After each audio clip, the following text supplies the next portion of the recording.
अस्सलाम वालेकुम फ्रेंड्स। गर्मियों में एसी के साथ जो सबसे ज़्यादा मसला दरपेश है वो ये है कि बाज़ाहिर एसी दिखने में बिल्कुल ठीक होता है, लेकिन चलते चलते उसका कंप्रेसर एकदम से ज़्यादा अम्पेयर लेना शुरू कर देता है और एसी ट्रिप हो जाता है और फिर आम रूटीन से ज़्यादा टाइम लेने के बाद ऑन होता है। तो अगर हम आउटडोर के पास आके उसका टॉप उतार के देखते हैं तो बाज़ाहिर सब कुछ ठीक नज़र आता है। जब एसी चलता है, उसका फ़ैन भी चलता है और वो कूलिंग भी करता है, सब कुछ ठीक नज़र आता है, लेकिन कुछ देर चलने के बाद पता नहीं क्यों वो ट्रिप हो जाता है। इसकी बहुत सारी वजूहात हो सकती हैं, लेकिन सबसे जो पहले एक वजह सामने आती है वो इसका ये कैपेसिटर होता है। तो ये कैपेसिटर हमारे एसी के कंडेंसर को ठंडा करने वाले फ़ैन के साथ लगा होता है।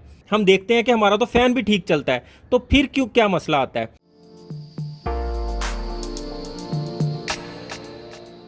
तो फ्रेंड्स, होता ये है कि ये वाला कैपेसिटर अगर थोड़ा सा भी वीक हो जाए तो वो इस फ़ैन के चक्कर कम कर देता है, यानी इसके घूमने की स्पीड को कम कर देता है, जिसकी वजह से कंडेंसर को उसकी मतलूबा हवा नहीं मिलती, जिसकी वजह से इसमें मौजूद हीट ठंडी नहीं हो पाती और वो कंप्रेसर को भी हीट कर देती है और कंप्रेसर के ऊपर लगा हुआ ओवरलोड गर्म होकर ट्रिप कर जाता है और उसे बंद करवा देता है। और जब तक वो ओवरलोड दोबारा ऑन नहीं होता, कंप्रेसर दोबारा ऑन नहीं होता, लेकिन उसके बाद फिर जब ऑन होता है फिर वही कंडीशन आती है, फ़ैन की स्पीड कम होती है, उसका सारा लोड कंप्रेसर पे आता है और कंप्रेसर ऑफ हो जाता है।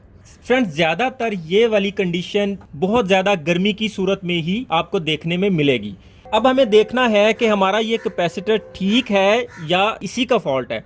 अब इसको चेक करने के लिए कोई आला नहीं है, कोई चीज़ नहीं है कि ये कैपेसिटर कैसे चेक किया जाए, जब तक कि आप इसे शॉप पे ले जाके चेक नहीं करवाते। तो यहाँ पे लगे लगाए को हम इसको कैसे चेक कर सकते हैं वो मैं आपको बता देता हूँ। फ्रेंड्स, हम इस कैपेसिटर को 2-3 तरह से चेक कर सकते हैं। फर्स्ट ऑफ ऑल तो अगर मौसम ठीक होता है, मौसम अच्छा है, ठंडी हवा चल रही है, तो आप फिर एसी को चला के देखें कि आपका फिर एसी ट्रिप करता है या नहीं करता। और अगर करता है तो देर बाद करता होगा। अगर वो देर बाद करता है या बिल्कुल नहीं करता तो समझ लें कि कैपेसिटर एसी के फ़ैन को कम घुमाता है और मौसम अच्छे होने की वजह से ऑलरेडी ज़्यादा वाली हीट नहीं होती, मौसम इस पंखे के साथ मिलके उसे ठंडा कर देता है और कंप्रेसर ऑफ नहीं होता।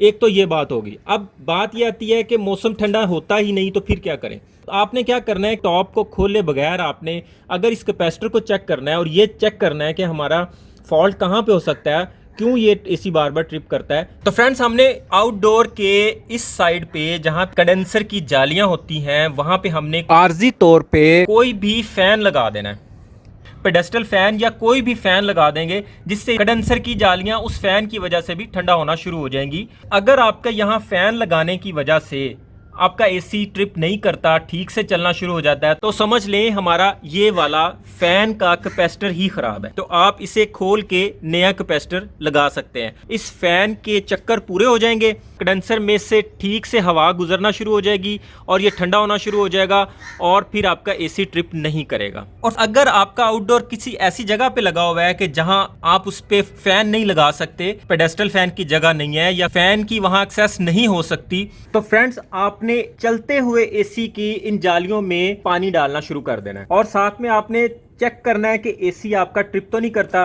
फ्रेंड्स, हमारा मकसद आउटडोर के कंडेंसर की जालियों को ठंडा रखना है, भले वो ठंडे मौसम की वजह से हो जाए, भले वो फैन लगाने की वजह से हो जाए और भले वो पानी डालने की वजह से हो जाए।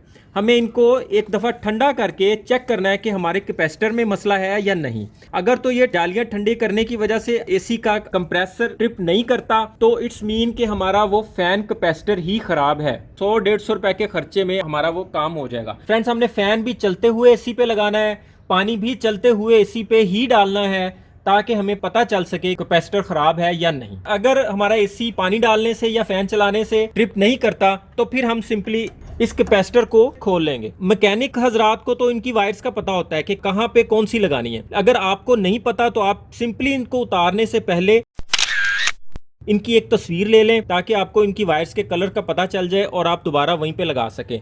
और कैपेसिटर की वायर्स को प्लायर की के बगैर नहीं उतारना, हाथ से बिल्कुल नहीं उतारना। आपने इनको एक दफ़ा इस तरह शार्ट कर लेना है, ऐसे पेचकस से, किसी भी पेचकस से पकड़ के, तो इसकी दोनों पॉइंट्स को आपस में मिला देना है।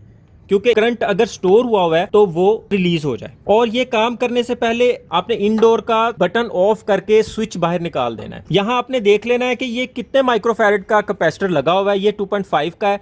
यहाँ अगर 3 का लगा है तो आप 3 का लेके आए, अगर 2.5 का लगा तो आपने सेम कैपेसिटी का कैपेसिटर ला के चेंज कर देना है। उसके बाद आप बिला धड़क एसी चलाएं, एसी दोबारा ट्रिप नहीं करेगा। एसी जब भी इस तरह ट्रिप करे तो कुछ दोस्त मशवरा देते हैं कि आप इसका आउटडोर का ऊपर से टॉप उतार दें ताकि इसे अच्छे से हवा लग जाए। तो फ्रेंड्स वो बिल्कुल गलत है। हमें इस फैन से इस कंडेंसर को ठंडा करने का काम लेना है, तो वो फिर इस जगह से इसके पीछे से हवा खींचने की बजाय ऊपर से हवा खींच के आगे देना शुरू कर देगा और कंडेंसर ठंडा नहीं हो पाएगा। इसलिए इसके ऊपर टॉप देना बहुत ज़रूरी है। नेक्स्ट वीडियो में मैं आपको कंप्रेसर के इस कैपेसिटर के बारे में भी बताऊंगा कि ये किन सूरतों में ख़राब हो सकता है और इसे कैसे चेक करते हैं और इसे कैसे रिप्लेस करते हैं। उम्मीद है आपको आज की वीडियो की अच्छे से समझ आ गई होगी। आज के लिए इतना ही। मेरी वीडियो को लाइक और दोस्तों में शेयर ज़रूर कीजिएगा। बहुत बहुत शुक्रिया। अपना और अपनों का ख्याल रखिएगा। अल्लाह हाफ़िज़।